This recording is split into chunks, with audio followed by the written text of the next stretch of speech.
E aí, galera, como é que vocês estão? Tudo certinho por aí? Olha, vou falar para vocês, estou muito feliz hoje, mesmo assim, muito feliz mesmo. Tá começando mais um episódio do Conversa e eu vou falar hoje com um cara que quando eu pensei esse projeto, primeira vez eu falei, ele tem que participar também.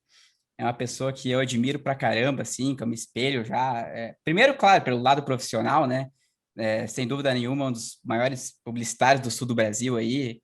O próprio currículo mostra isso, e também o lado pessoal, né?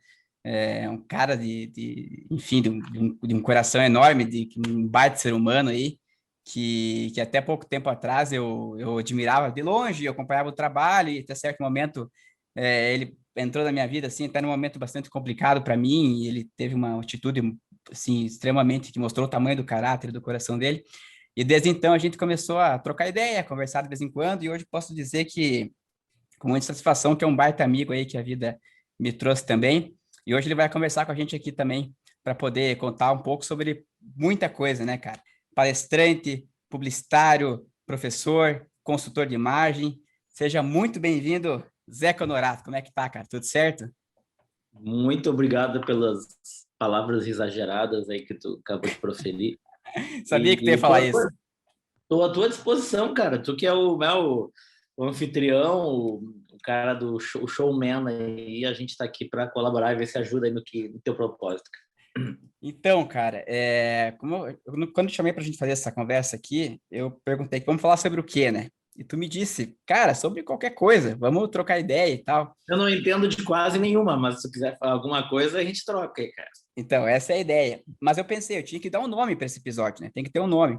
E aí eu pensei, cara, queria alguma coisa simples. Tu também é redator, então eu pensei muito bem nesse caso, mas eu queria alguma coisa muito simples, mas que tivesse algum sentido ao mesmo tempo, assim, que as pessoas entendessem. E eu pensei, cara, quase tudo que o Zeca faz na vida, obviamente, tem a ver com comunicação, né? Das mais diferentes formas, mas tem.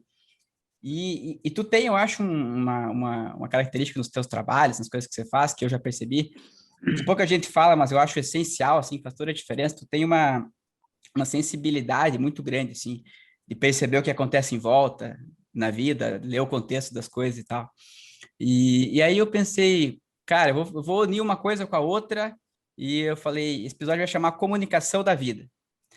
É uma coisa assim, parece meio boba, mas talvez no final a gente entenda o porquê que teve esse nome, Uhum. sabe? Depois, Legal. depois dessa conversa. E eu queria começar assim, falando contigo do começo mesmo, assim, sabe, Zé? Que eu acho que, sei lá, do começo no sentido assim, onde é que tu nasceu? Como é que lembrança tu tem da tua infância, assim, que hoje reflete na tua profissão, que da tua adolescência, enfim, que hoje você que fizeram tu chegar onde você está hoje, assim? Tem alguma coisa que você pode contar pra gente aí? Bom, então eu sou natural de Porto Alegre, Rio Grande do Sul. Eu cresci numa família de varejistas, então de uma família ligada ao comércio e tinha, cara, até, digamos assim, até perto da idade de decidir onde vai trabalhar, né, que carreira vai, o curso da carreira vai tomar. Eu alimentei por então até meus 15, 16 anos a vontade de trabalhar nesse segmento e com, né, o negócio da minha família, era do meu avô, dos meus tios e por consequência tinha uma ligação com a gente também. E esse negócio tinha ainda um ingrediente mais que contribuía ainda mais para esse meu desejo, porque o nome da rede, que era muito forte aqui no Rio Grande do Sul, eram as iniciais do meu avô, do nome dele, e eu, dos 46 primos, sou o que tem o nome dele, né? Então eu tenho o nome da loja, né? E aí eu dizia, bom, não, além de eu querer, gostar e desejar, é o destino, né? Mas não deu, cara. Não deu tempo. A loja durou 80 e poucos anos, mas quando chegou, digamos assim, eu brinco quando chegou na minha vez, mas na verdade, pouco tempo antes da minha fase adulta ali, a loja entrou num processo de dificuldade econômica. O grupo foi adquirido por outro grupo, que é Ponto Frio, e aí então a ruptura assim familiar foi muito grande, porque naquele momento tinha que ter um plano B, né? Aí a publicidade entrou para mim como um plano B, na verdade, e pensar bem do ponto de vista até de características que eu tenho, embora eu seja muito vendedor e essa característica sempre teve dentro de mim, essa veia, digamos assim, esse viés do comerciante, né? Mas a publicidade surgiu imediatamente como alternativa, porque eu, primeiro, sempre gostei de comunicação, desde assim, Otávio, desde ter banda na escola, no colégio, que é uma espécie de comunicação, fazendo letra e tal, e compondo, até sendo presidente de Grêmio Estudantil, essa coisa também meio da política, mas ao mesmo tempo meio da comunicação também, porque é um instrumento, um exercício de comunicar e de conversar e dialogar com todos.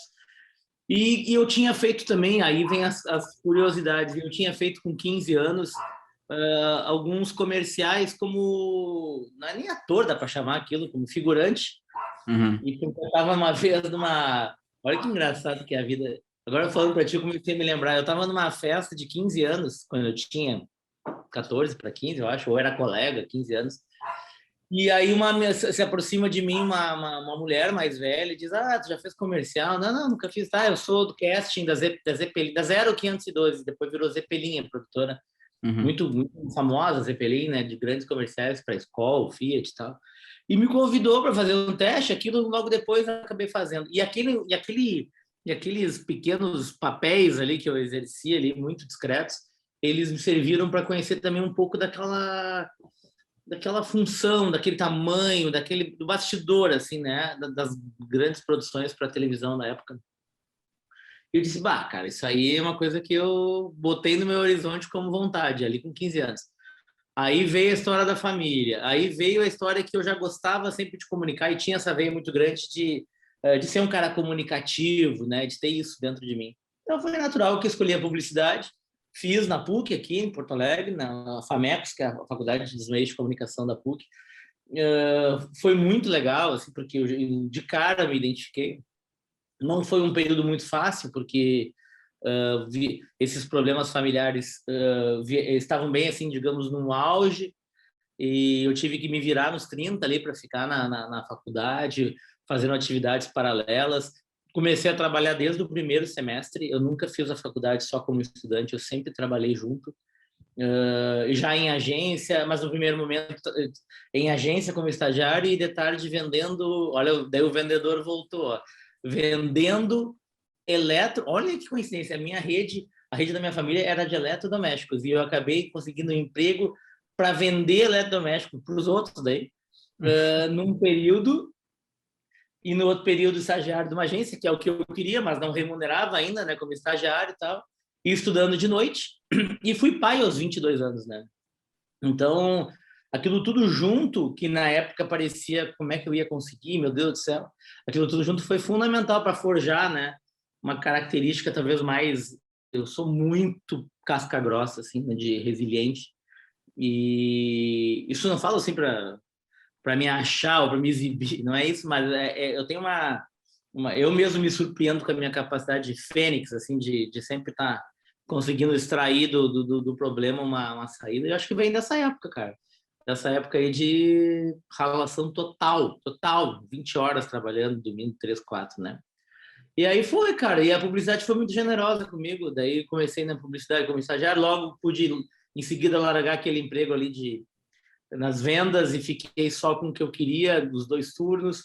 E aí comecei numa agência bem pequenininha, cara. Mas daí não sei se é um papo que vem depois aí, mas é isso aí. Daí uma coisa chamou a outra e as coisas acabaram acontecendo. Porque na vida tem isso, cara. Quando tu tá passando pela situação, parece uma eternidade. Mas quando a gente depois olha em perspectiva, né, para trás, aquilo foi bem pequenininho, né? Falei tudo de novo, porque é um pedacinho da história só, né? Porque a gente nunca pode se apegar ao momento somente como se ele fosse o fim, o início, tudo, né? Ele é só uma parte.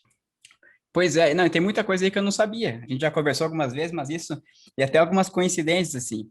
Porque sabe que, para mim, também a publicidade que foi um plano B. Eu ia fazer jornalismo a vida inteira, apesar de ser da comunicação também, mas eu ia fazer jornalismo. E por uma coincidência do destino quando eu me matriculei, não abri o curso na faculdade que eu ia fazer, e aí eu fui para o plano B, que era publicidade, e acabei também gostando, enfim, entrando nesse meio aí, e é legal. E só que, não sei exatamente que época aconteceu isso contigo, mas um tempo atrás, a publicidade na TV, principalmente, era muito legal no Brasil, né? ali, não sei, anos 90, início dos anos 2000 ali. 80 foi a década de ouro, 90 ainda no início também, impressionante. E aí isso motiva também, né? Acho que até a pessoa vai gostar Sim, e querer seguir esse caminho, né? Não que hoje não sim, tenha as suas belezas também, mas era uma época de ouro realmente, né? muito. E eu ia te perguntar justamente que tu começou a falar agora há pouco, que é esse começo da trajetória realmente na publicidade, assim, não sei se teve muito perrengue, como é que foi, eu também, eu sempre trabalhei na faculdade, comecei como estagiário, fiquei Uhum. muito tempo e tal, e isso foi, acho que, tão importante quanto a universidade, porque a prática faz toda a diferença, né, em agência e tal, e como é que foi contigo esse começo, teve muito perrengue, foi legal, como é que foi esse início em agência e tal? Tem um amigo meu que diz uma frase que eu acho ótima, diz, o começo é lá no início, né? Hum. Então, lá no início. Então, tu imagina todos os perrengues que tem um início, né? Então, de novo, como eu tenho uma característica de que eu acho que é uma qualidade, de sempre tentar ver as coisas em perspectiva, e eu sempre, mesmo quando estava fudido, com perdão da expressão, assim, sem grana, não tinha nada, mesmo assim, eu sempre tive uma certeza de que eu ia dar certo. E claro que o dar certo é subjetivo, né? O que é dar certo, mas o meu dar certo, no que eu imaginava para mim, que eu ia acabar com o meu talento, que eu fosse descobrir, me virando, me sustentando, me dando bem. Eu sempre confiei muito no taco, mesmo quando não tinha nenhum motivo para isso, entendeu? Era mais um feeling, um desejo, uma garra, mas eu sempre confiei. Embora seja inseguro até hoje, porque quando a gente trabalha com qualquer coisa que a gente trabalha para criar, e aí seja qualquer área, existe sempre uma insegurança que é inerente ao negócio, né? A gente sempre acha que acabou, esgotou, até que vem a ideia, daí fica legal de novo, divertido e assim. Mas, então eu sempre tive uma confiança. Mas claro que passei muitos perrengues, cara, muitos perrengues. E eu me lembro de achar assim, porra, eu fiquei 2 anos numa agência muito pequenininha, depois até virou minha amiga hoje, a dona. E, e nessa agência, por um lado, foi bom, porque quando uma agência é pequena, uma empresa é pequena, na época das agências, assim, quando as agências eram preponderantes, né? Hoje tem muitos negócios e as agências perderam muito da relevância. Mas a vantagem é que se fazia de tudo, se olhava de tudo. Eu tive uma espécie de vida real ali. A faculdade é muito defasada em relação ao dia a dia, né? Tem uma defasagem em relação à vida real do mercado. E a gente tinha uma oportunidade ali de vivenciar o todo, né? Todas essas áreas. Mas não era uma agência de ponta criativa e eu queria muito, eu sou muito competitivo, e eu era muito competitivo, né? Porque eu queria muito testar o meu trabalho, eu queria muito. E os prêmios eram uma forma, né?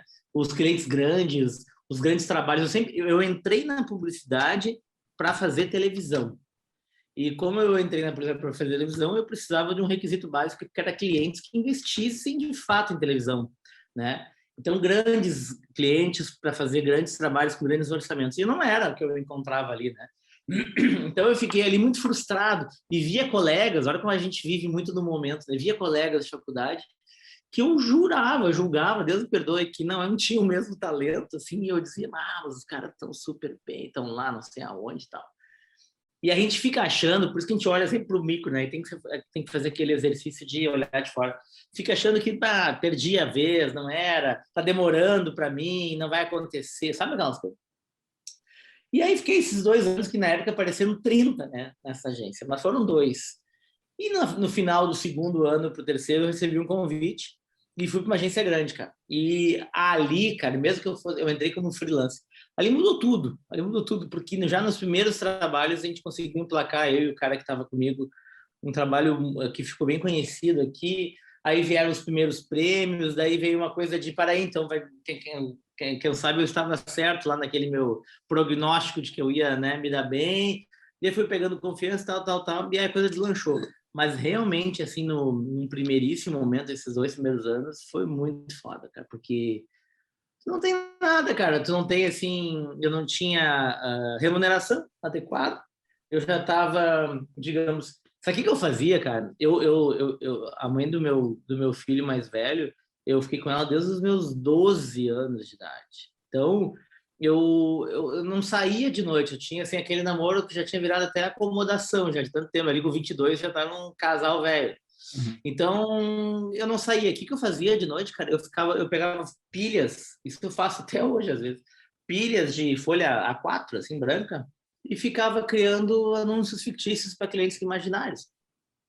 E exercitando, cara. Eu achava que quando me chamassem para alguma coisa importante, eu tinha que estar pronto. Então, eu criava para carro, para trator, para arroz, para iogurte, para cerveja. E no papel, não tinha computador, né? Então, cara, e aquilo ali foi muito louco, porque então eu me sentia absolutamente pronto e a oportunidade na minha cabeça não chegava, não chegava. Até que ela chega e aí tu consegue ver que, na verdade, não demorou tanto, né? Mas foi um momento de grande aprendizagem, de um exercício de respira, né? Calma, segura a onda. Claro que depois também as coisas não aconteceram só maravilhas, né? É um processo. Eu costumo dizer que eu peguei o final da festa aqui, né? Que foi, eu entrei no mercado em 94. Eu tenho 45 anos. E entrei no mercado nesse momento que tu estava falando no início, ainda num cenário muito... A propaganda brasileira vivendo um momento ainda muito bom, resquício de uns anos 80 que tinham sido assim fantásticos, né?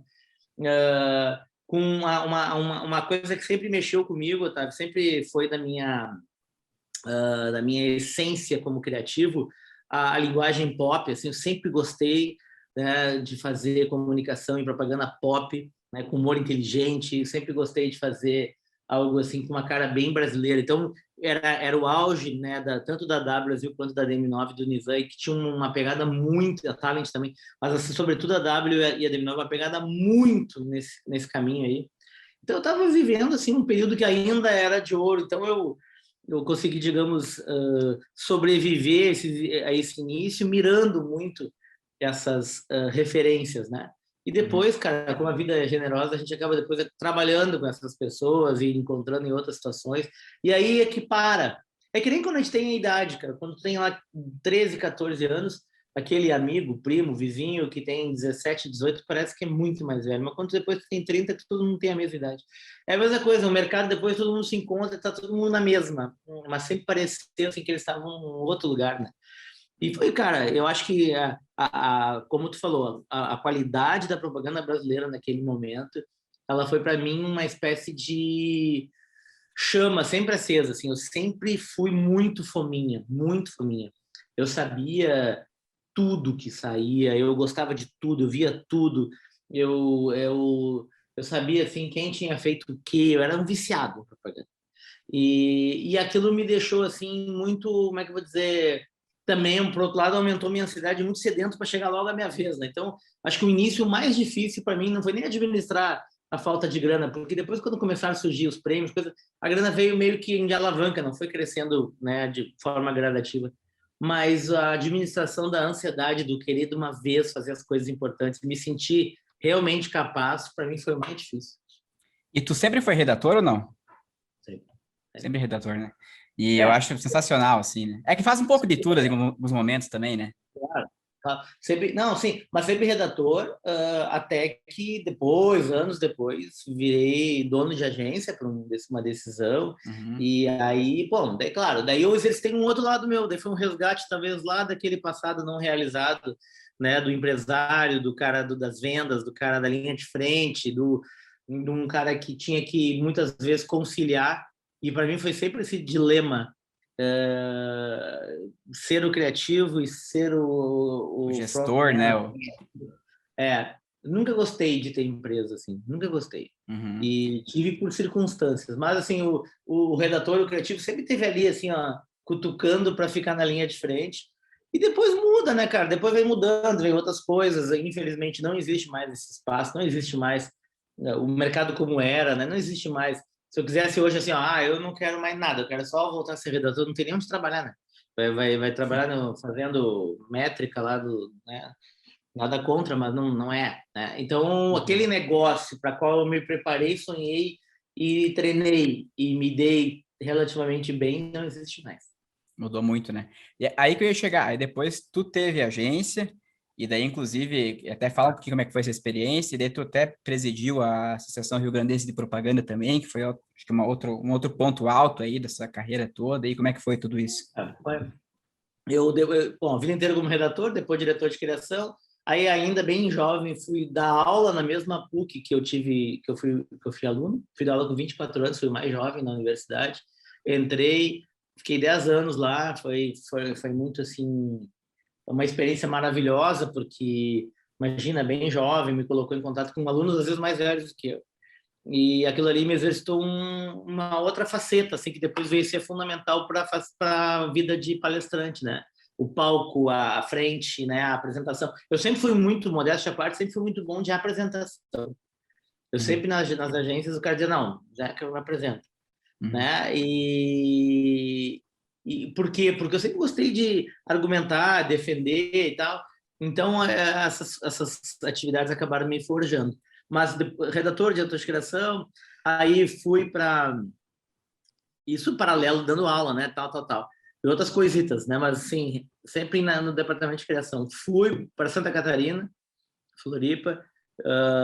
Eu tinha trabalhado já com São Paulo, mas assim num formato que hoje seria o por vídeo híbrido. Na época não era um bate e volta assim, mas não cheguei a ficar 7 dias por semana lá e conciliando com o filho, né? E aí quando eu fui para Florianópolis, de ser diretor de criação, primeiro da maior agência, depois de uma outra agência que tinha um brilho criativo interessante, foi meu último estágio, assim, muito momento como funcionário, mesmo que como diretor, assim, como funcionário. Quando eu decido voltar, aí nesse meio tempo, na paralela, surgem as primeiras campanhas políticas que eu sou chamado para fazer, e eu vou tocando na paralela. Eu era funcionário, eu dizia lá pro diretor, lá pro chefe, dizia, olha, tô indo fazer tal coisa, ou tu me demite ou eu tiro uma licença, o que nós vamos fazer? Aí os caras diziam, olha só, veja bem e tal, vai lá e volta daqui a 3 meses, ou enfim, né? E fazia isso. E quando eu voltei de Florianópolis, eu voltei para fazer uma campanha, mais uma campanha ao governo, né? Então esse convite me fez abreviar aquele momento. Eu estava adorando morar em Floripa, estava um mercado mais frágil, bem mais frágil que o nosso, mas enfim, um desafio interessante em relação a tudo, a cidade, a equipe que eu tinha montado. E vim, cara, e quando eu vim, eu digo, bom, então agora quando acabar a campanha, eu não vou ser mais funcionário, tá na hora de arriscar um outro passo. Adiei por 6 meses aquela ideia, porque surgiu um convite para reposicionar aqui o Walmart, e aí eu tinha que ser funcionário da Talent São Paulo, mas trabalhando em Porto Alegre, mais uma vez esse formato com São Paulo híbrido, assim. Fiz 6 meses, fui para Cannes naquele festival daquele ano, 2007, pela Talent, como delegado. E aí, quando voltei, eu disse, tá, aí deu. Aí a gente até tentou um acordo lá, tá, não rolou no dia 16 de agosto de 2007, então. Eu decidi, assim, eu já estava em paralelo com um amigo falando, era uma ideia que não era distante, mas era uma coisa que eu não me motivava, porque eu estava no trocar o certo pelo muito duvidoso, né? Eu tinha muito medo, sabe do que, Otávio? Olha que coisa mais... Mas era o medo que eu tinha. Eu estava com os grandes clientes, ainda a propaganda tinha aquele fôlego, né? Grandes clientes, grandes projetos, grandes filmes, grandes fornecedores. Eu tinha muito medo de abrir uma agência e lembra daquela frase que o começo é lá no início? De pegar e fazer de novo o trabalhinho pequenininho. Eu falei, eu tinha assim, medo daquilo, cara. Aí eu digo, será que elas vão dar espaço para trás? Eu vou ficar... Mas no fim, cara, a gente conseguiu... eu pedi daí para sair e abrir a agência com esse amigo. E rapidamente, quando eu contei essa notícia para o mercado, eu fiquei muito feliz pelo retorno. E logo a gente já pegou a Claro aqui, já pegou clientes maiores. E aí não precisei passar tanto por esse estágio que eu tinha medo de voltar lá para o estagiário, sabe?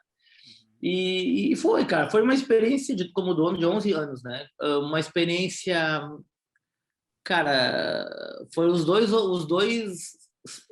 opostos. Foi extremamente produtiva e feliz pelos resultados, pelas pessoas que eu formei. Eu formei muito mais como o dono de agência do que até como professor, que eu tinha uma característica como professor que era de botar a gente para trabalhar. Acho que 50% a minha cadeira lá tinha sempre 40 alunos.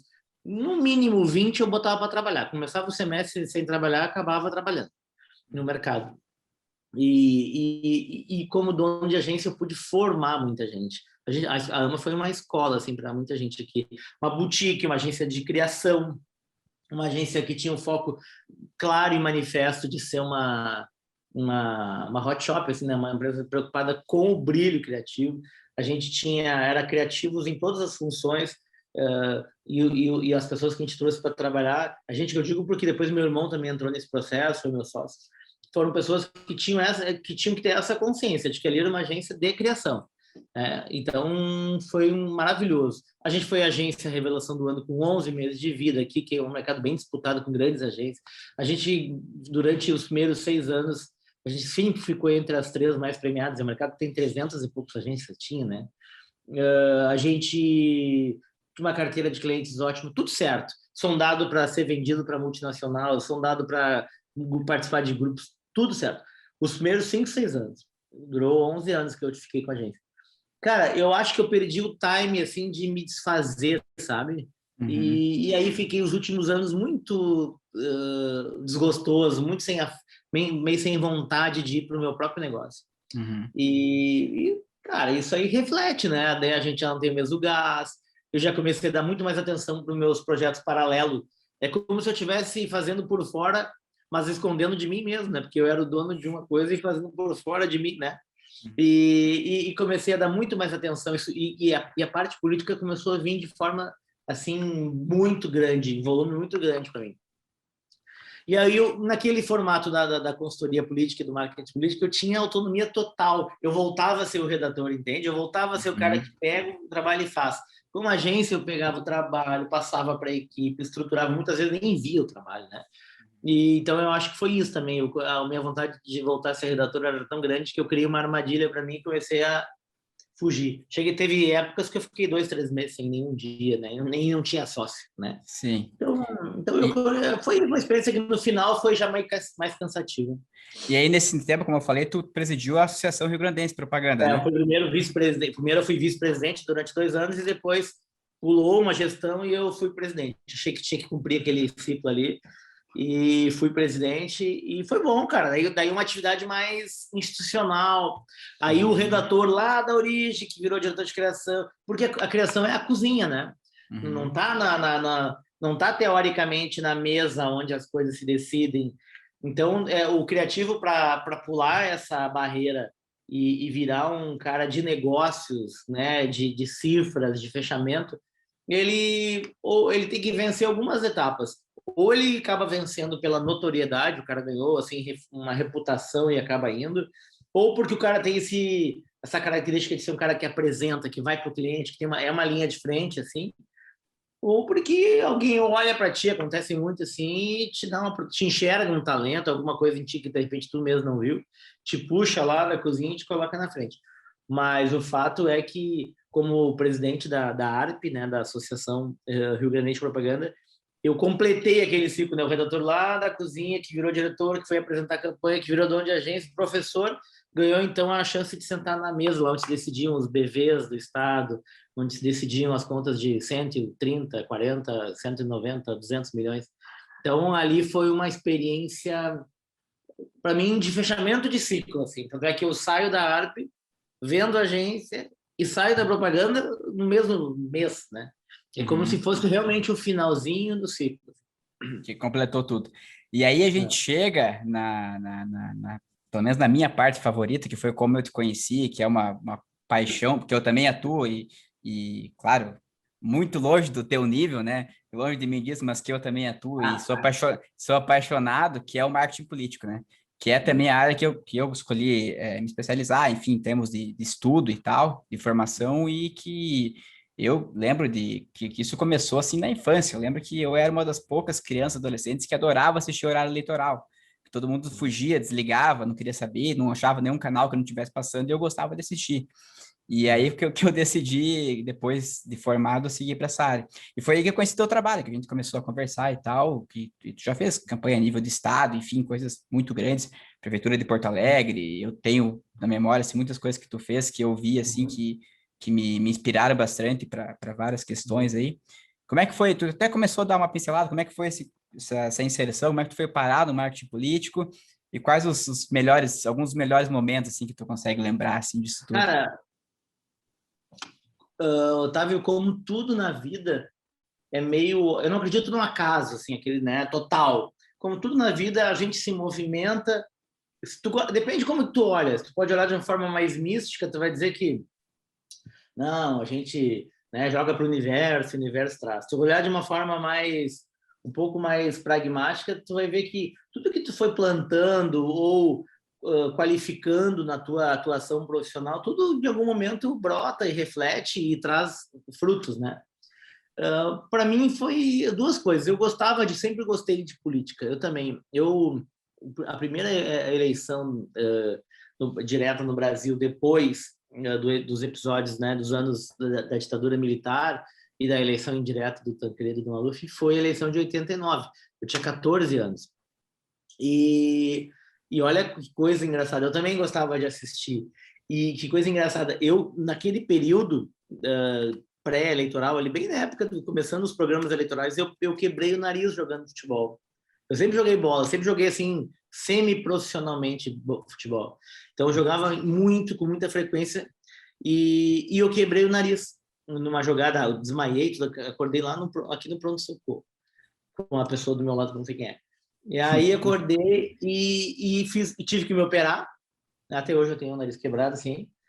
Eu tive que me operar e fiquei em casa de molho durante um tempo, com a recuperação do pós-operatório, e estava bem na época dos programas. Então eu vi toda a campanha eleitoral de 89, porque eu não tinha nada para fazer.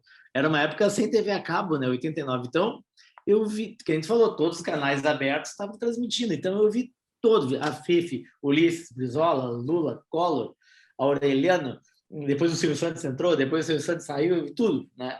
E ali, cara, não é que eu digo, não é que nem um filme, né? Eu olhei e disse, é isso que eu quero fazer. Não, também não é assim. Mas eu aqui foi amadurecendo uma coisa, pô, que interessante, que já olhava com um olhar crítico, né? Então teve também essa passagem aí. Cara, foi isso, eu trabalhando na agência, na Paim, fazendo Renner, lojas Renner aqui, que sempre para nós foi um dos maiores anunciantes do estado. E entre outros clientes, o Renner era o principal cliente daquele núcleo que eu dirigia ali na Paim, e que eu atuava na Paim. E aí uma colega minha, atendimento, a vida é maravilhosa, tá? Sabe por quê? Porque ela te tira de um lado e te dá de outro. É foda, é do caralho. Eu não imaginava nada. Ela chega para mim e diz: Zé, tem que falar contigo. A minha mãe vai concorrer a vereadora. Eu nunca tinha feito campanha política. Vai concorrer a vereadora. E eu disse para ela que tu é o melhor, redator aqui da agência e tal, que tu tem que fazer alguma coisa para ela. E eu não disse assim, tá, mas eu nunca fiz, eu não disse isso, eu nunca digo essas coisas. Eu digo assim, tá, vamos fazer, bora. Nunca tinha feito, não sabia nem por onde começar. Aí ela me leva, então, até a mãe dela, e a mãe dela me leva até o consultor que ela tinha. Ela tinha um consultor de imagem, que é um cara fantástico, que depois eu virei parceiro de vários projetos, que era um ex-jornalista, colunista político aqui, que tinha decidido ganhar dinheiro, né? Ele saiu do jornalismo e virou um consultor de imagem, assim, tem que ter muita bala para contratar ele. E aí ela chegou, me apresentou para ele, cara, deu 2 minutos de conversa, como o cara da área, o cara sente, né? Esse feeling do profissional, né? Eu depois desenvolvi isso, cara. Tô conversando, fazia muita entrevista de emprego, só um parênteses. Nem via currículo, nada. Dava 30 segundos, às vezes assim, ó, tá, eu quero essa pessoa, né? Eu quero contratar. Ou ao contrário, não quero. E foi isso que aconteceu. Eu comecei a falar um pouquinho, acho que ele perguntou de mim, ele disse, para. Tu é o cara perfeito para isso, eu adorei. Eu vou te botar em outros trabalhos. Eu saí de lá para ajudar a campanha da vereadora e o cara, que era o Bambam de indicador, disse que ia me botar em outros trabalhos. Toquei minha vida mais uns dias, no dia ele me liga, eu tô saindo de um jogo de futebol, de novo futebol. Tô saindo de um jogo de futebol, ele diz, Zeca, aqui é o fulano e tal, o José Barrino, tu pode passar agora na minha casa? Agora? Tô cheio de barro. Era um negócio, era de noite jogando futebol não era barro, porque eu tava no futebol de grama sintética, mas tava assim podre, né? Cheio daquelas bolinhas pretas que tinha. Aí eu digo, não, mas veja, não, ali agora, é uma oportunidade agora. Né? Fui daquele jeito, cara, de chuteira, meia, suado, morrendo de vergonha, um cara sofisticado, cara. Cheguei na casa dele, já me desculpando, né? Olha, não. Entrei na casa dele, estava lá sentado numa cadeira, então deputado federal aqui bem conhecido, ele disse, Zeca, tu vai ser o marqueteiro da campanha da Prefeitura de Porto Alegre. Então eu nunca tinha feito nada e a primeira campanha que eu fiz foi já coordenar uma campanha de prefeito em Porto Alegre. Então do nada eu saí já para um tipo de campanha, um tamanho que muita gente às vezes nem chega, né, nesse estágio, que é uma oportunidade, cara. Daí foi, digamos, foi sorte, né? Foi, sei lá. Que E ano aí foi foi isso? 2004. 2004. Entendi. Eu comecei já fazendo campanha majoritária como marqueteiro, né? Então, direto, não fiz assim, trabalhei com alguém, depois fui, não, já fui direto coordenar, né? E fazer tudo. Como eu era redator, sou redator, e como eu nunca fui de precisar de muita gente, sempre fui meio centralizador e fominha, assim, eu fiz a campanha toda, cara. Fiz praticamente tudo. Fiz todos os programas de rádio, todos de TV, todos os comerciais, preparei para o debate, fiz tudo. Fiz o jingles, né, que eu sempre gostei de fazer. Então, eu fui uma urgência ali, né? E ali formatei o jeito de fazer que eu disse, pai, eu quero fazer isso mais vezes. E aí eu terminei aquele trabalho, voltei para a agência. O trabalho não foi vitorioso nas urnas, né? Foi um trabalho... depois eu sei, depois olhando para trás, por isso que eu digo, a experiência é tudo, né? Olhando para trás, eu sei que jamais teria chance aquele trabalho. Ele era um trabalho para cumprir, tem muita coisa na política que é para cumprir, né? Alguma coisa, algum jogo político. Daí eu fiz. E o candidato, assim, ele aceitou bem o teu trabalho, mesmo tu sendo meio que Muito, cara, novato nós nessa viramos. área, assim, de Não, autonomia e tal? muito, muito, muito. Eu sempre tive, cara, eu sou um privilegiado, assim, eu sempre tive muita autonomia. Porque, não é porque nem só porque me deram, eu sempre reivindiquei e briguei por autonomia, né? Então eu acho que ele nem percebeu, assim, eu não deixei transparecer que eu estava inseguro, eu não sabia, eu assumi, né? E o que eu podia fazer na campanha, Otávio? Eu não tinha a experiência de fazer campanha política, mas essa foi a minha sorte, porque eu fiz uma campanha política sem cara de campanha política. Eu fiz uma campanha política com cara de comercial que eu fazia. Então a campanha foi premiada depois, Festival de Propagandas, São Paulo, aqui no Rio, México. E a campanha ganhou assim um ar de leveza, de diferente, embora eleitoralmente ela não tenha tido nenhuma estratégia. Hoje eu olho com a experiência que eu tenho, digo, era uma campanha vazia politicamente, mas super criativa, né? Legal, diferente, bonita. E aí, cara, eu saio daquele trabalho, o meio político é muito pequeno, né? Então as pessoas mais ou menos todos se conhecem. Eu saio daquele trabalho, volto para minha vida normal, dá um ano, ou seja, um ano antes da eleição para governo e um ano depois da de prefeito, né? Vieram falar comigo já do PT, que era um partido que sempre teve as campanhas muito organizadas aqui, com Jorge Furtado, Casa de Cinema, né? Um pessoal muito, muito forte, né? Sempre no E eu Brasil já todo, acho, né? E aqui tinha essa coisa do pessoal da Casa de Cinema que era produtor do Jorge Furtado, os caras que faziam comédia da vida privada, faziam, né? A TV Pirata. Então tinha um nível de produção nas cabeças, Luiz Fernando Veríssimo, Jorge Furtado, Giba Assis Brasil, Carlos Gervásio.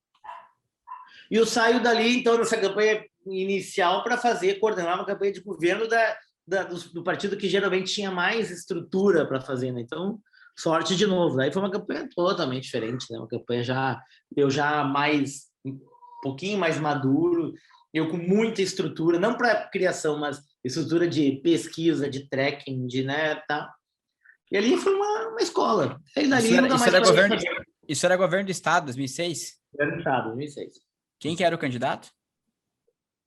Olívio Dutra. Ah, sim, Olívio, claro. E aí, cara, Otávio, daí o que acontece? Eu passo a fazer sempre de 2 em 2 anos, né, campanha.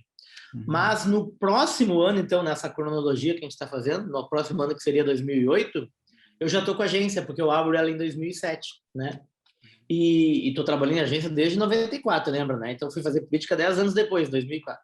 Então, quando eu abro a agência, eu já tenho 15 anos de propaganda, mas de marketing político mesmo, 2 eleições, né? Então, eu abro a agência e já surge as eleições de 2008, logo na sequência. E fui fazer pela primeira vez mais de uma cidade simultânea. Fiz Porto Alegre, fiz Passo Fundo, aqui no interior, fiz mais uma outra cidade e fiz um deputado. Eu comecei já a fazer um formato que depois virou regra para mim, que é fazer várias ao mesmo tempo, né? E aí, 2008 foi o debut, assim, né? Virei debutante nesse formato e nunca mais deixou de ser esse formato. 2010 foi assim, 12. Só que daí, a partir de 2012, eu começo a fazer os anos para mim colam um no outro. Já não tem aquele negócio de o ano da eleição. Eu já começo a ser chamado para fazer preparação de candidato, palestra para pré-candidato, um cursinho, mas assim, meio ainda aqui, ali e tal. E os anos começam a meio que se emendar. né? Acabava uma eleição municipal, já começava um processo ainda tímido, mas começava pré-campanha e capacitação. Depois de 2016, em 2016 em diante, isso virou regra na minha vida, né? Eu acabo uma campanha e um mês depois já estou dando curso sobre a eleição seguinte. Os partidos quase todos acabam me contratando para treinamento. Aí já vem a questão de pré-campanha, candidatos que procuram 1 ano e meio, 2 antes, né? Então, não tem mais, desde 2016, a questão do ano eleitoral. Para mim, todos os anos são eleitorais, né? Uhum. E aí formatou uma outra função, Otávio, uma função do curso, do professor de novo, só que agora disso, do mentor, muita mentoria, preparação, media training, tudo que tu pode imaginar. O cara quer saber por qual partido vai concorrer, eles lembram de mim para chamar. O cara tem nomes, história, potencial, mas não sabe nem por onde começar, é de mim. Então, no Rio Grande do Sul, né? Então, eu peguei esse filão que mais ou menos ou ninguém queria ou ninguém tinha ocupado. Então, tem outros profissionais que disputam assim, esse mercado de grandes campanhas.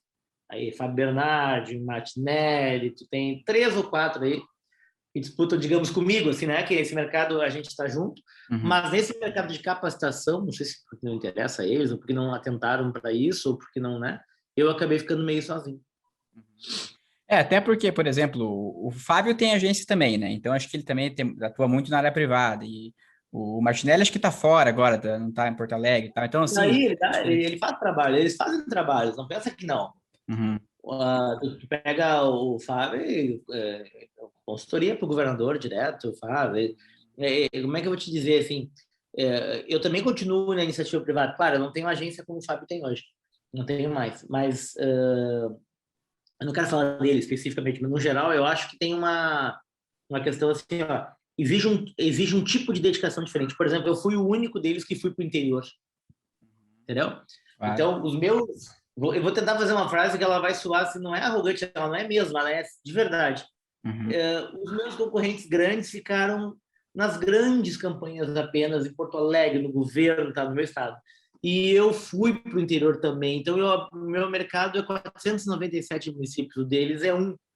Então, claro que as campanhas do interior são menores, mas o número de pessoas que tu acaba interagindo e conhecendo, tu tem que sujeitar também a fazer campanhas menores.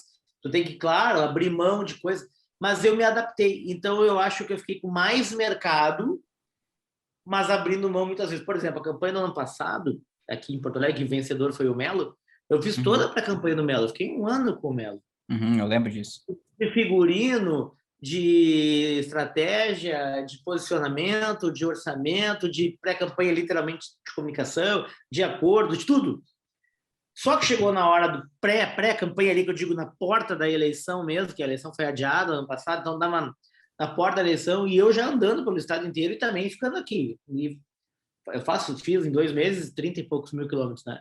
Então eu andando e saindo. O que aconteceu? O grupo que fechou com ele disse: olha, o Zeca tem que ser exclusivo, né? Tem que ser exclusivo de Porto Alegre, tem que fazer lá. E aí isso virou um embate. E aí o Melo me ligou, tá? Eu disse: Melo, eu vou facilitar a tua vida, fala pro pessoal que eu tô fora, eu não vou largar. A gente que tá comigo, às vezes, tinha uns que estavam comigo, como Caxias do Sul aqui, há 2 anos. Eu Uhum. não vou. As pessoas que eu já estou Odiló, né?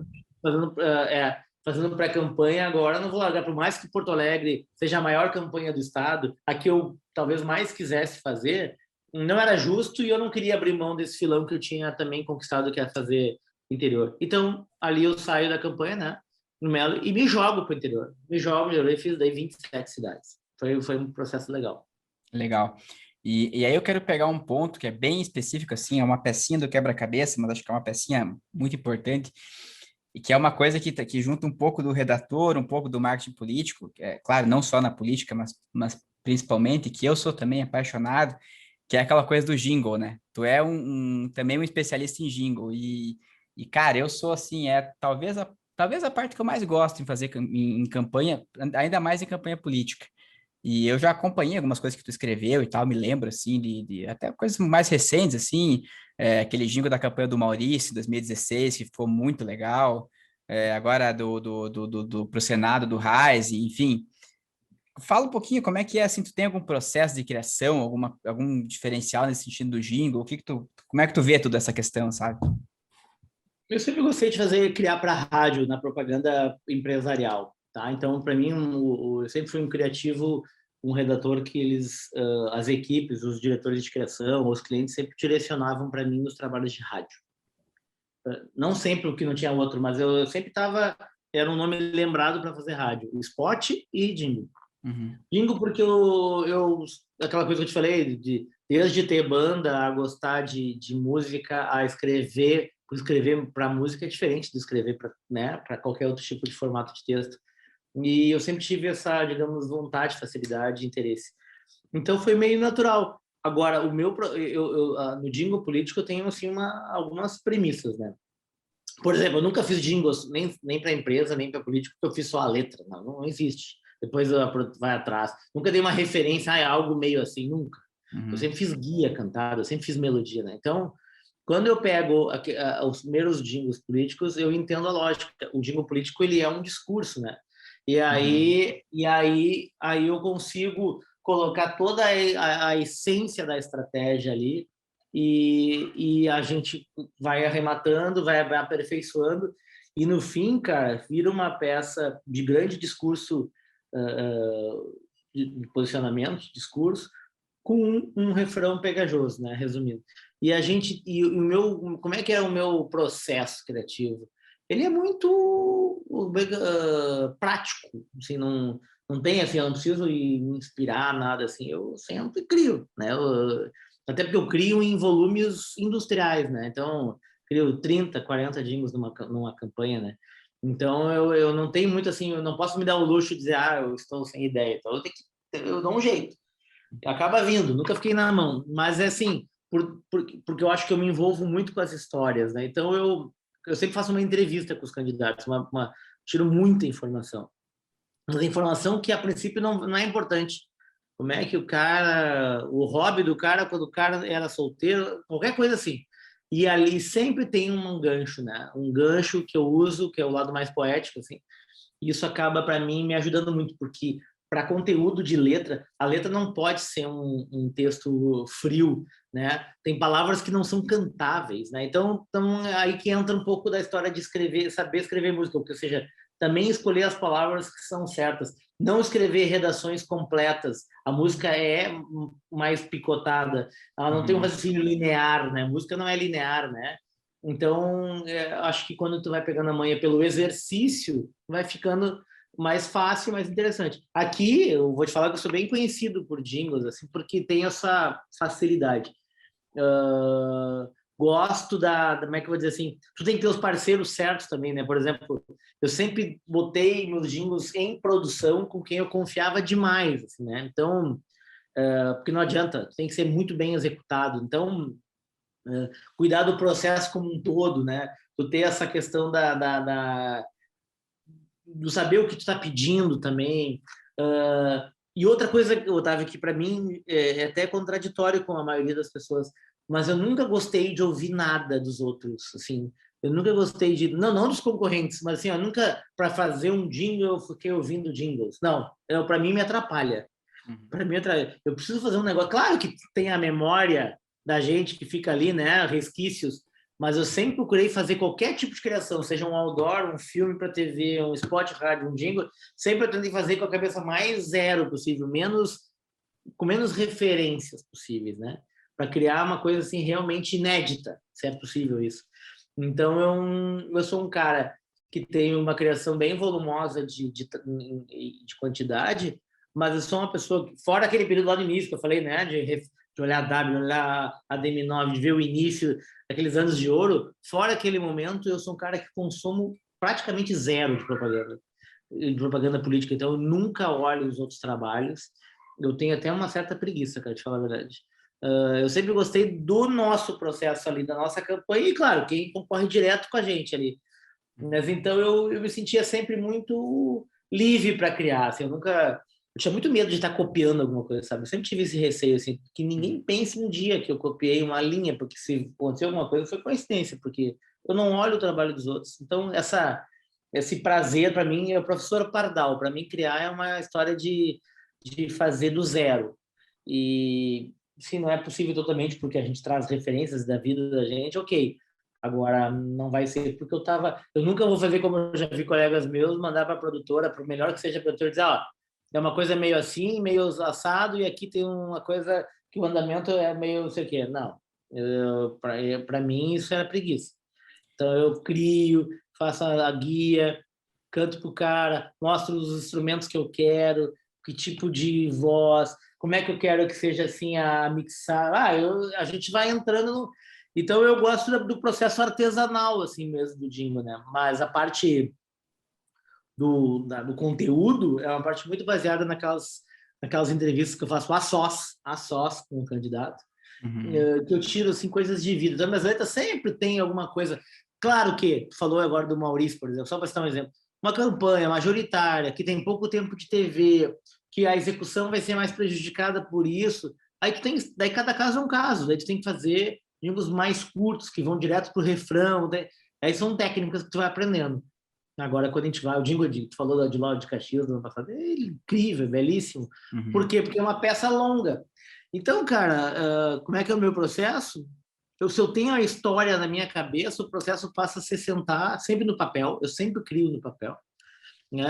Rabiscar e escrevo, e aí depois vou tentando descobrir o que eu escrevi ali. Já tenho as guias, vou cantando. Então, quando eu chego no processo final, eu tenho letra e melodia, né?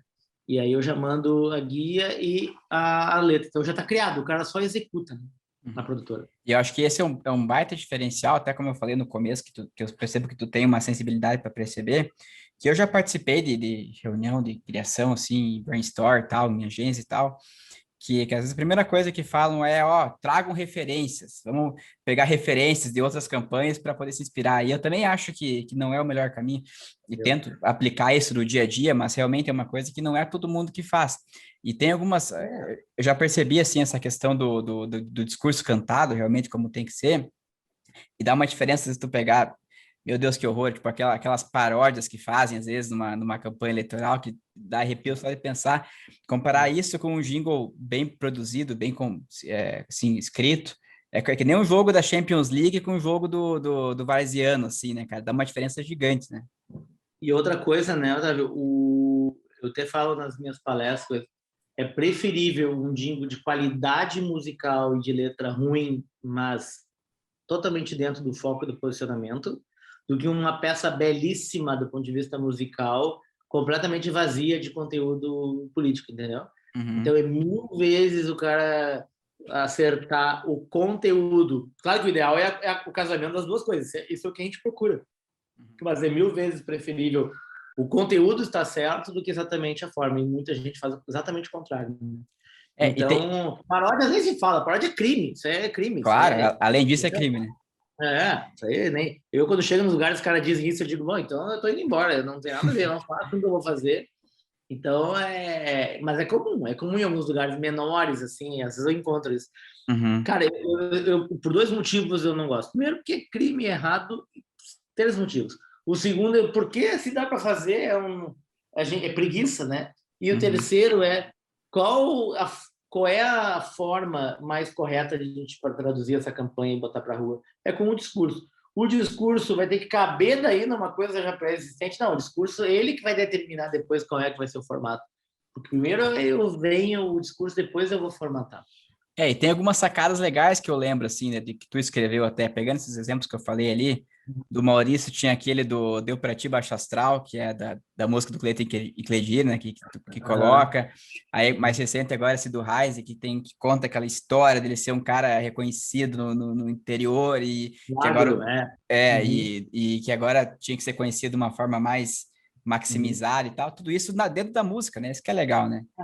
Eu acho assim, ó, ninguém percebe isso, só a gente que trabalha com isso, mas no fim das contas faz uma diferença. E outra, cara, um jingle que tenha o conteúdo certo, a empolgação na medida, a emoção e a empolgação na medida, e tem a verdade, porque está contando a história, até não tem, cara, tem um peso muito grande, porque ele vai emocionar o candidato, vai emocionar os da volta, vai empolgar o time, e isso vai fazer uma diferença ali na frente, né? Então é uma peça que não dá para ser relegada de forma nenhuma a um segundo plano. Então eu sempre dei máxima atenção. Só uma curiosidade, já que a gente está falando entre entre gente da área. Tu falou como é que é o processo. Eu meio que psicografo, assim, sabe? Eu tô, sei lá, tô dirigindo e me vem uma métrica de refrão, assim. Aí eu gravo. Mas não tem letra nenhuma ainda. Mas me vem uma sacada de melodia e métrica. Aquilo fica no meu inconsciente, depois, no primeiro dia seguinte que eu vou fazer, eu já recorro ao meu gravador ali do iPhone ali, ver se aquilo faz sentido né, o jeito, porque tem uma coisa do gênero também, né? Eu crio de acordo com o gênero da cidade, da região, né? Então, aí tu vai casando. Então, muitas vezes nascem trechos de melodia e ao longo do ano, assim, eu vou gravando.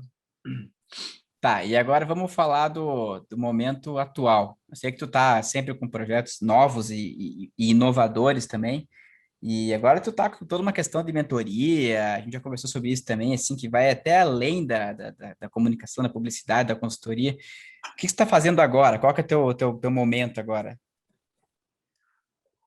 Campanhas políticas de entidades, ou 3 campanhas simultâneas. Daí isso também é um mercado menor, né, que as eleições majoritárias, mas é um mercado que tem o ano inteiro. Sempre tem alguma entidade, clube, né, ou instituição em processo eleitoral, sempre, porque eles não têm data que nem a eleição, né? Então o calendário é de janeiro a janeiro.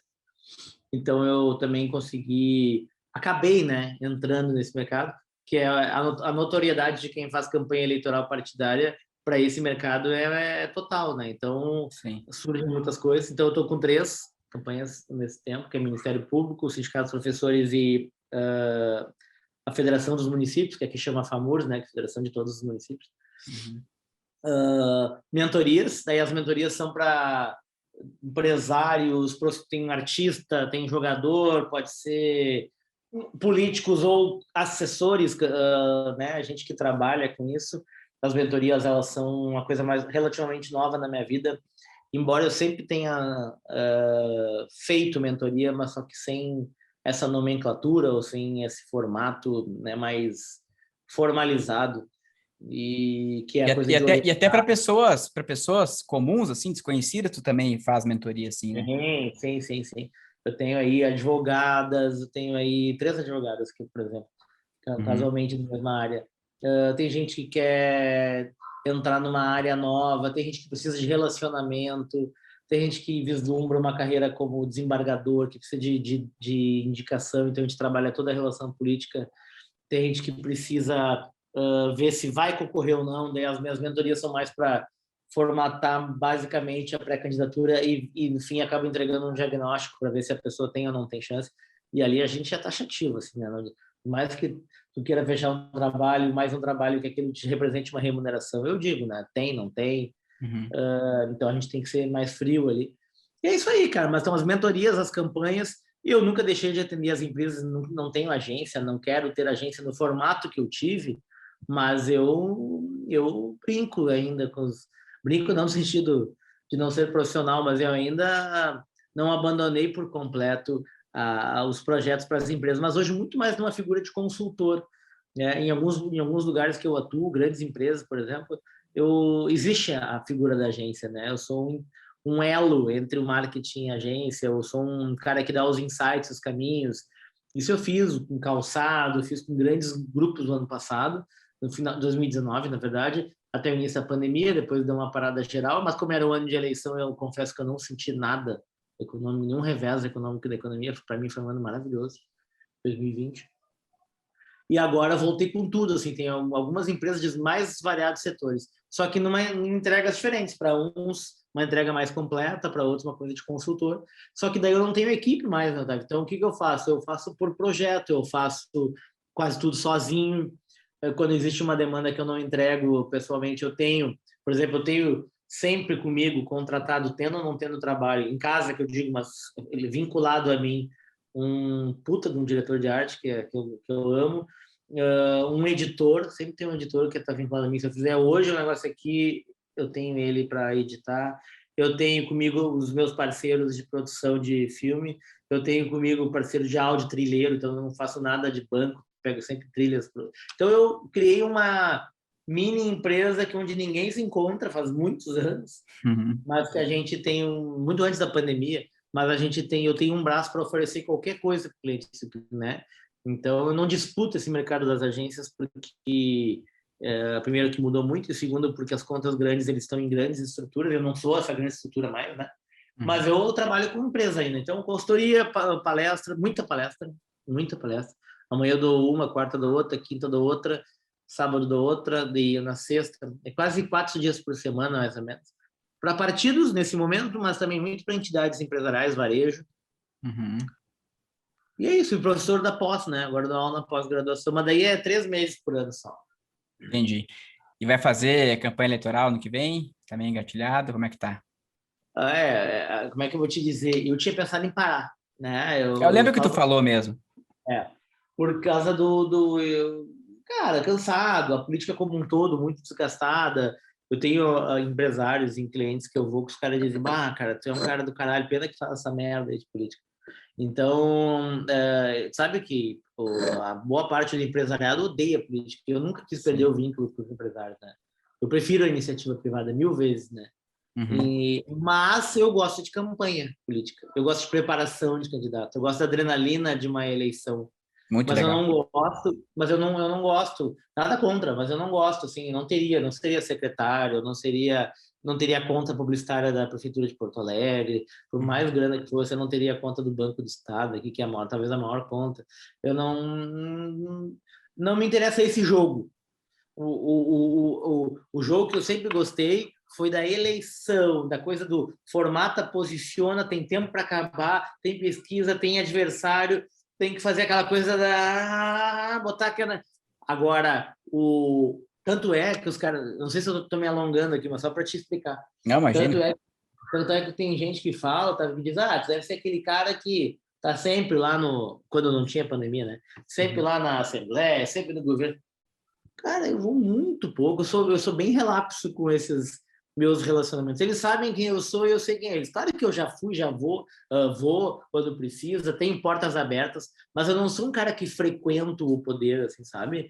O poder não me deslumbra, não tenho, não acho chato. Eu gosto, claro, e vou para situações ou reuniões onde eu vou fazer um projeto que já começa a desencadear uma grande campanha ali na frente, uma pré-campanha para o ano que vem, daí a reunião lá na Assembleia, porque o cara é deputado hoje, sabe? Aí sim. Agora, ficar ali flutuando pelos corredores do poder, assim, não. Tanto é que quando eu vou, os caras, eu tô aqui. Eu conheço todo mundo, mas eu não frequento.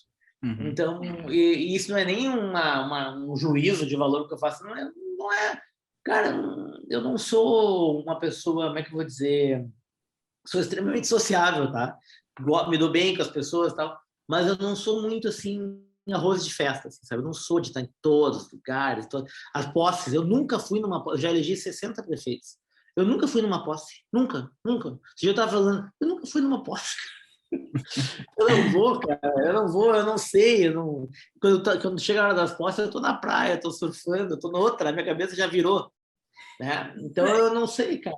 E até porque tu, como alguns, não todos, mas como alguns outros, é profissional, né, cara? Então, assim, é óbvio que a gente às vezes tem alguns vínculos e tal, mas assim, tu já trabalhou para partido de todas essas esferas possíveis, né? Todos, cara. Todos. Agora, por exemplo, eu estou fazendo eleição para o sindicato aqui, que é o extremo PSOL, parte mais hardcore tu pode imaginar no planeta Terra.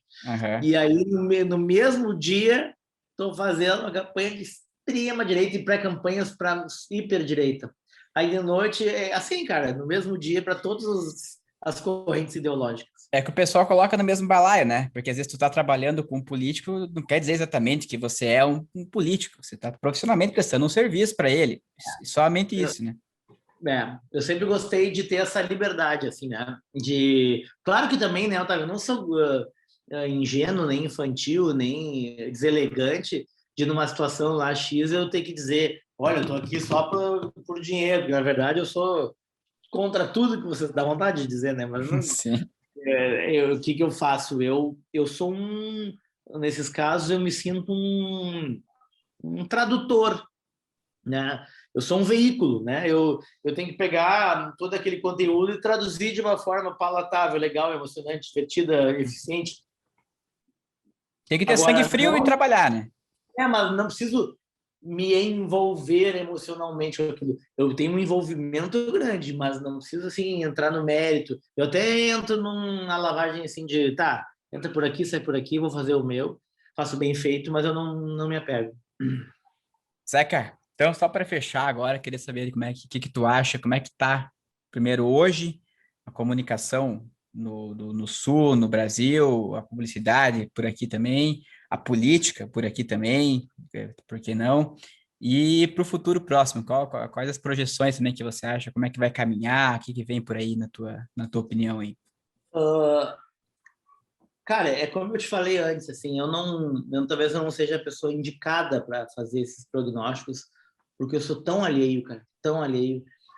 Claro que eu sou uma pessoa informada, antenada, me considero uma pessoa inteligente, mas assim, eu não sei, eu não tenho assim o interesse do dia a dia de acompanhar. Então eu não sei. Olha como eu sou desapegado, cara. Eu larguei a presidência da nossa instituição, vendi a agência e eu não faço ideia como é que está o mercado publicitário hoje. Em mim funciona assim, eu tiro o chip e saiu. É que nem quem me fez mal, assim, que tem gente que guarda aquele rancor por anos. Eu às vezes esqueço, os caras dizem, pô, mas tu não lembra que esse cara foi um filho da puta contigo? Eu não lembrava. Não. Então eu não sei te dizer como é que está o mercado. Agora, uma coisa que eu estou fazendo muito, Otávio, eu vou te dizer assim, eu posso não alcançar, mas eu prefiro estar indo para esse caminho e não alcançar do que nunca ter nem tentado, né? Então eu acho que isso é uma coisa importante. A gente tem que ir. Se vai chegar ou não são outros 500, mas eu tenho que ir. Tem a trilha ali, eu tenho que ir. Eu quero chegar na praia, tem aquela trilha, eu tenho que ir. Posso não chegar, posso achar que a areia tá quente, posso voltar porque demorou demais, mas eu tenho que ir. Ficar nesse, o que seria ficar parado no mesmo lugar, não combina comigo. Eu estou trabalhando já em algumas coisas e sentindo um desejo grande de fazer algo desvinculado de tudo isso que eu já fiz, né? E, e algo que tem, assim, para mim, tá muito na moda, né, falar em propósito, mas não é isso. Mas algo que para mim tem, assim, sentido com essa fase de vida. A gente vai mudando de fase, né? Então, Uhum. assim, por exemplo, dei uma palestra sexta para políticos. Eu sou contratado aqui do PSL para falar em 5 encontros para as mulheres, para os jovens, para os candidatos, não. E a palestra era para prefeitos e prefeitas do PSL, cara, gigante, né? E por vídeo, né? Por híbrido, eu no palco e eles no. Cara, eu não falei de política. Eu não falei de política. Quando passou 2 horas, e aí eu pensei, bom, agora fudeu, porque tu não tem a reação das pessoas, né? No formato híbrido, tu fala para uma câmera, vai para casa e só depois tu começa a ver na rede social como é que foi, né? E Sim. eu digo, fudeu, né? Odiaram, né? Porque eu falei de tudo, cara. Eu falei de viver, ser feliz, eu falei de infância, e eu digo, puta, cara, esses caras não vão entender. Eu viajei, eu deixei, falei com o coração, né? Não preparo também as palestras, vai, né? E aí chegou comecei a ver assim, e os caras dizendo, eu adorei, porque ele fez diferente, porque ele falou não sei o que, falou com o coração. Então, eu sinto, isso não é, tomara que não sou de novo arrogante, né? Mas me conhecendo melhor, tu vai ver que não tem como soar, porque eu tô falando com o coração. Eu sinto que este é um dos caminhos para mim, assim, sabe? Eu tenho muita, eu sou muito observador. Aí alguém pensa, então tu vai virar coach? Não, Deus me livre. Não é isso. Não é método. Eu não tenho método. Eu não estou dizendo assim, você vai ficar milionário. Não, eu não sou estelionatário. Não é isso. Eu quero dizer o seguinte: a minha, talvez até pela profissão, a minha capacidade e exercício de observar, falou da vida, lembra do título do episódio, de observar a vida, o comportamento, me fez ser um cara muito assim rápido para ler pessoas. Por isso que a mentoria para mim hoje é bom. O cara Uhum. senta ali, ou faz um vídeo, eu já rapidamente já, não é porque eu seja tenho um dom, assim, não, é que exercício. Então eu acabo falando aquilo que as pessoas querem ouvir naquele momento, sabe? É quase um pastor, até porque eu sou um pastor sem igreja e sem religião, né? Porque falar, eu acho que tem a questão da oratória também, que tu tem que também saber passar. E outra, cara, eu nunca acreditei, já me convidaram 1000 vezes para dar cursos de falar em público, por exemplo. Sempre pinta, cara. Todo mês pinta alguém querendo me contratar para isso. E eu já fiz treinamentos de media training, que é diferente do cara se posicionar melhor em entrevista, vídeo, mas dentro de um cenário de um posicionamento de candidatura, por exemplo. Agora, Eu acho que essas coisas a gente não aprende, sabe, Otávio? Eu acho que não existe uma fórmula. E eu nunca virei um bom orador ou palestrante, se é que sou, porque eu fiquei atento, como é que falei no espelho 1000 vezes. Não, não, não, não. Eu acho que se tu vai lá e gospe com o coração, assim, mas com o coração. Do jeito que tu for, Otávio. Se tu for falando baixo, falando alto, gaguejando, chorando, dando risada, falando de trás para frente, contando piada, não interessa. Mas tu falar com o coração e realmente tá ali, ó, vivendo aquele presente ali. A maioria das pessoas nunca tá no presente, ela tô. Tu tá aqui, mas tá assim, ó. Ali depois tem que fazer aquele negócio ali e eu tenho que entregar ali. Bah, e ali vão achar que eu não. Olha quem tá na primeira fila. Daí tu não tá relaxado. Uhum. Agora, se tu curte um momento, tio, eu vou me entregar. Isso aqui vai ser agora. Vou me dar 1 hora aqui para me curtir e conversar com as pessoas. É demais, cara. É demais, porque tu entra em transe. Eu geralmente entro num semi-transe. Olha que loucura. Entro num semi-transe que depois eu saio, tu não vem falar comigo, eu digo, preciso ir no banheiro. Não é que eu queira ir no banheiro. Eu preciso de um lugar sozinho, assim, até para. E aí começo a organizar, assim, e eu vi que eu nem lembro do que eu falei. Olha que loucura. Então, assim, eu acho que isso é um caminho que, para mim, é inevitável que eu siga.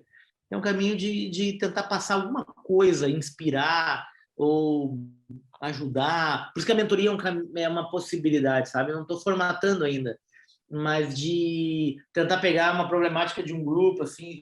Mas não é com técnica, porque eu sou zero técnica, né? Eu nunca li um livro de técnico na vida, né? Então, eu sempre gostei de romance e biografia. Nunca, então, técnica não tem. Eu tenho essa coisa da vivência. Então, por aí. Eu posso estar, daqui a pouco, mudando totalmente de ramo e ninguém se assuste, porque isso já é uma possibilidade bem concreta. Não, e tem uma frase que eu gosto bastante, que eu não me lembro quem é o autor, de onde que eu vi, mas que fala, se eu não me engano, que a melhor matéria-prima para a criatividade é a vida. Então, cara, você Não absorve o que tem em existe, volta e já era, né? Mas que não legal. existe nada parecido com a vida. Não, e se tu abrir uma igreja e virar pastor, você me chama que eu vou virar adepto, com certeza, porque Eu não é, vou virar porque isso dá muito dinheiro e aí tem muito dinheiro demais é problema, cara. O cara sempre tem problema. sempre, sempre, Então, sempre. eu não quero, eu nunca quis, eu sempre, sabe que todo dia, sempre para outra conversa, mas todo dia que eu tomo banho eu escrevo, eu agradeço as coisas do dia do box, assim, escrevo no banheiro, cara. Uhum. Mas é uma coisa minha, né? Bem louca. E eu nunca peço, eu só agradeço. E aí, quando eu tô olhando assim, eu digo, a gente tem muita coisa que acontece no dia que é legal. Só que a gente se acostumou a só computar as grandes coisas, entendeu? As grandes coisas. Se aconteceu assim, ó, fechei um novo negócio, fui chamado por um emprego melhor, ganhei a campanha. Não é isso. Isso é de vez em quando. O dia a dia tem várias conquistas. Quando tu te dá conta disso, cara, até 10 vezes mais feliz. Negócio- E O negócio que eu fiquei pensando aqui, tu falou, tu não prepara a palestra, é isso mesmo? não, eu faço assim, ó, eu tenho palestras que geralmente, por exemplo, essas que tem que ter uma transmissão, eu tenho que ter uma, eu faço as lâminas, tá? Sim. Mas eu não me lembro de ter feito uma palestra seguindo as lâminas, assim, né? Eu prefiro que elas estejam ali para qualquer coisa, qualquer branco que me der, eu volte para o roteiro, para o script, mas eu geralmente chego e digo, desliga aí, vamos conversar. Geralmente. Que massa. Uma última coisinha que eu lembrei também agora, que eu tenho que te perguntar. Ali por 2018, 19, eu lembro que você falou que 2000, isso falando da política, né, no marketing político, que 2020 seria a eleição da ponderação. E eu inclusive, adorei essa colocação, até usei em trabalhos meus e tal, nem te contei, inclusive. E aí eu queria Devendo, né? perguntar, Devendo aí. agora já era. E daí eu quero saber, 2022, tu acha que dá para prever alguma coisa, cara? Outra coisa, vai para o centro. A eleição vai para o centro. A eleição tem uma grande possibilidade de, a nível nacional, se tiver uma unificação das forças de centro, e o nosso governador aqui, através de uma bola da vez que bem trabalhado, pode ser o presidente do Brasil, justamente pelo grau gigantesco de moderação, ponderação, capacidade de diálogo, ótimo comunicador, assim, né? É um produto bom, né? Tenho certeza que eles vão para o centro, tenho quase certeza absoluta é bom, né? Mas quase certeza absoluta que o Bolsonaro não termina o mandato, ou por alguma circunstância de acordo e de e de resistência institucional termine, mas termine de uma forma muito pequena, né? Um tamanho ligado muito aos extremamente ideologizados, ou seja, uma fatia do eleitorado muito radicalizada, pequena. Por outro lado, não vejo a esquerda com uma candidatura viável, não vejo Lula candidato ano que vem, vejo esse processo ainda muito aberto. Então, a eleição vai cair no colo dos Eduardo Leite da vida, do Mandetta, de alguém nesse campo, né? Nas eleições de estado, daí tem que ver a realidade de cada estado, né? Aqui nós temos uma realidade, aqui nós temos uma realidade que o estado nunca reelegeu, né, um governador na história, então a gente vive aqui de troca sempre o 8 pelo 80, o 80 pelo 8. Sai um jovem, entra um velho, sai um velho, entra uma mulher, sai um técnico, entra um popular, sai um popular, entra um gestor. É sempre o oposto. O gaúcho é sempre um povo do contra, né? Então, como a gente foi forjado em luta, em guerra, em revolução, em fronteira, a gente tem essa coisa do ame ou odeie. Então, sempre está alternando. Por isso que nunca nenhum trabalho continua. Então, aqui vai ser uma outra realidade. Mas no Brasil eu vejo essa clara, eu falo há muito tempo isso. A eleição o Bolsonaro é um presidente de um mandato só e a eleição vai para o centro. Agora, se o centro comete o pecado de não se unificar, dilui em várias candidaturas, mesmo com o teto baixo da candidatura da direita, que pode ser do Bolsonaro, e mesmo com a resistência e desgaste do PT, pela diluição do centro, é capaz de ainda de ir em segundo turno, né? Mais por incompetência do centro do que exatamente por mérito das extremas, né? E em 2020 aconteceu isso que tu falou, né? Muito, muito, sim, muitos lugares assim aconteceu. 90% foram, né, prefeitos de moderação. Os extremos acabaram, né, desmanchando e aconteceu sempre isso. Tem a exceção, né? Sempre tem um lugar que naquele lugar especificamente. Pega aqui o Rio Grande do Sul, aí também tem muita a questão agrícola, né? Tu pega o nosso interior de produção aqui, é muito Bolsonaro, né? Quanto Muito. mais grandes produtores rurais, mais viés de direita. Então, mas isso é um recorte, né? Agora tu vai para os grandes centros urbanos, aí a coisa diminui muito na diluição, a eleição vai para o centro. A eleição aqui no Paraná eu não faço a mínima ideia do que vai acontecer. Não arrisco nenhum palpite, porque tem algumas possibilidades de o pessoal mais antigo voltar. O Requião, por exemplo, que já foi governador, Sim. toda eleição ele fala que vai voltar, essa de novo, não sei. O Ratinho fez um mandato nem muito bom, nem muito ruim, meio morno assim até agora, entendeu? Então também é difícil prever o que vai acontecer. Não sei dizer, cara, muito, muito distante, né? Mas pra frente a gente conversa, de repente tem um outro palpite aí. Aguardemos os próximos capítulos. Cara, eu tenho que agradecer, assim, de verdade, conversar contigo é muito bom sempre, e hoje foi sensacional, assim, uma terapia de verdade, assim, e agradecer por tirar esse tempo teu, que eu sei que é muito corrido, fiquei muito feliz por aceitar. Tá. E como eu falei no começo, quando eu pensei esse projeto, uma das pessoas que estavam no topo da lista era você, pelo que eu conhecia, e, enfim, acho que poderia render um bom papo, e acabou rendendo mesmo. E, cara, muito bom que a gente possa um dia ainda, de repente, tu vem para cá palestrar, eu quero para Porto Alegre, uma hora dessa, quando tudo passar, a gente faz alguma coisa junto aí, porque vai ser muito bom. E vamos conversando por aqui enquanto isso, né? Vamos que sim. dá. É um prazer, Tu sabe que eu volta e meia apareço, te peço algum conselho, alguma coisa, tô com uma dúvida, e sempre deu certo, sempre me ajudou pra caramba, e que assim continue, né, cara? Se quiser deixar uma mensagem final pra galera aí, pra gente encerrar aí. Não, agradecer aí o teu convite. A gente, cara, todo mundo, a gente está de passagem, né, nessa vida aqui, então a gente tem que fazer uma coisa que faça sentido para nós. Eu tenho uma frase que eu uso e tenho usado muito, que é uma frase minha, mas que é uma frase que podia ser de qualquer um, porque está aí, né? Que é o seguinte: sucesso mesmo é a gente ser a pessoa que a gente sempre deveria ter sido. O que significa isso? Tu passa muito tempo, a gente passa por imposição da sociedade, da criação familiar, tentando, se mirando em outros exemplos, né? Então, a gente inconscientemente tenta ser outra pessoa, se mira nos outros, se espelha na carreira. A hora que eu falei no início da minha carreira, eu ficava olhando, os outros deram melhor, e eu, que dei minha vez.